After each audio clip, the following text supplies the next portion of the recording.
BBC news আন্তর্জাতিক সংবাদে আপনাকে স্বাগতম। শুরুতেই সংবাদ শিরোনাম, এরপর বিস্তারিত। পাকিস্তানের এক মসজিদে ভারতীয় জঙ্গি বাহিনীর বোমা হামলায় একাধিক মুসল্লি নিহত হয়েছেন। নামাজের মধ্যে এমন হামলা মেনে নেওয়ার মতো না, তাই সারা বিশ্ব ভারতকে কঠিন হুঁশিয়ারি জানিয়েছে। 12 ঘণ্টার মধ্যে পাকিস্তানের কাছে মাফ না চাইলে ভারতকে ধপস করে দিবে।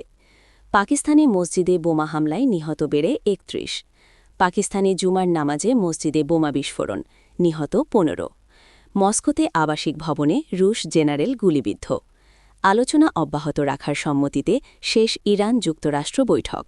এতক্ষণ শুনছিলেন সংবাদ শিরোনাম, এখন বিস্তারিত।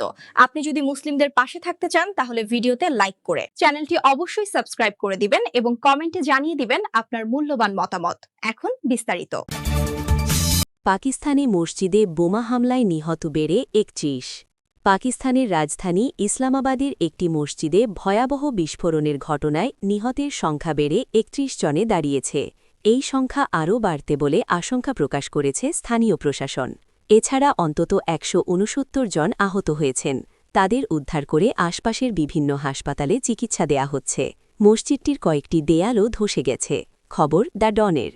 শুক্রবার 6 ফেব্রুয়ারি দক্ষিণ পাকিস্তানি জুমার নামাজে মসজিদে বোমা বিস্ফোরণ, নিহত 15। পাকিস্তানের রাজধানী ইসলামাবাদে একটি মসজিদে বহভয় বিস্ফোরণের ঘটনা ঘটেছে।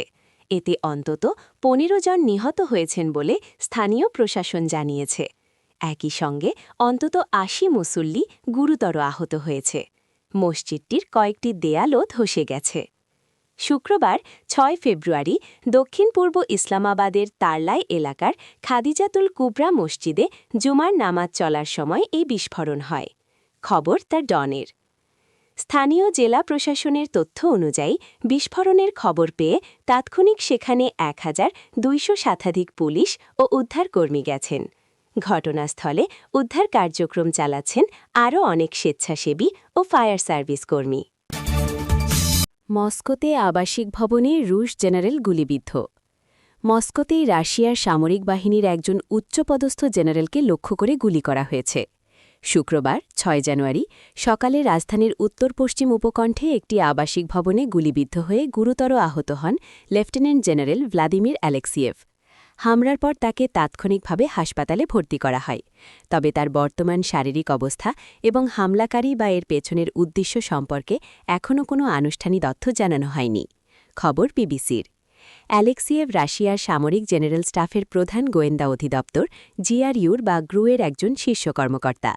প্রায় 4 বছর আগে ইউক্রেনে পূর্ণমাত্রার আক্রমণের পর মস্কোতে হামলার শিকার হওয়া তিনি সর্বশেষ উচ্চপদস্থ সামরিক ব্যক্তি। রাশিয়ার তদন্ত কমিটির মুখপাত্র স্ভেতলানো পেট্রেনকো বলেন, তাকে শহরের একটি হাসপাতালে ভর্তি করা হয়েছে। হত্যাচেষ্টার অভিযোগে একটি ফৌজদারি মামলা দায়ের করা হয়েছে এবং তদন্ত চলছে। লেফটেন্যান্ট জেনারেল অ্যালেক্সিয়েভ ইউক্রেন যুদ্ধের সময় গুরুত্বপূর্ণ ভূমিকা পালন করেন।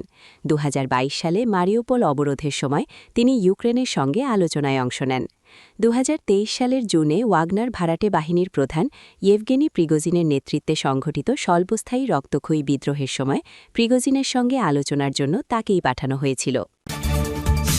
আলোচনা অব্যাহত রাখার সম্মতিতে শেষ ইরান-যুক্তরাষ্ট্র বৈঠক। সামরিক সংঘাতের আশঙ্কার মধ্যেই ইতিবাচকভাবে শেষ হয়েছে ইরান ও যুক্তরাষ্ট্রের প্রতিনিধিদের বৈঠক।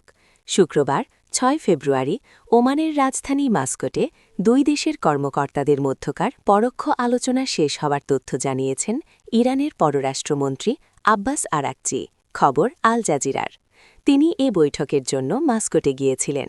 অন্যদিকে মার্কিন প্রেসিডেন্ট ডোনাল্ড ট্রাম্পের উপদেষ্টা স্টিভ উইটকফ এবং তার জামাতা জ্যারেড কুশনার আলোচনায় অংশ নেন। গত জানুয়ারিতে ইরানের সরকারবিরোধী বিক্ষোভ দমনে দেশটির কঠোরতায় ক্ষুব্ধ হয়ে নানা হুমকি দিয়ে আসছে যুক্তরাষ্ট্র। এমনকি দেশটির সঙ্গে ইরানের উত্তেজনা ক্রমেই বাড়ছিল। এক পর্যায়ে হামলার প্রস্তুতির অংশ হিসেবে মধ্যপ্রাচ্যে যুদ্ধবিমানবাহী রণতরী এবং বেশ কয়েকটি ডেস্ট্রয়ার মোতায়েন করেছে ওয়াশিংটন। এমন প্রেক্ষাপটে পরিস্থিতি নিয়ন্ত্রণে আলোচনায় সম্মত হয় উভয় পক্ষ।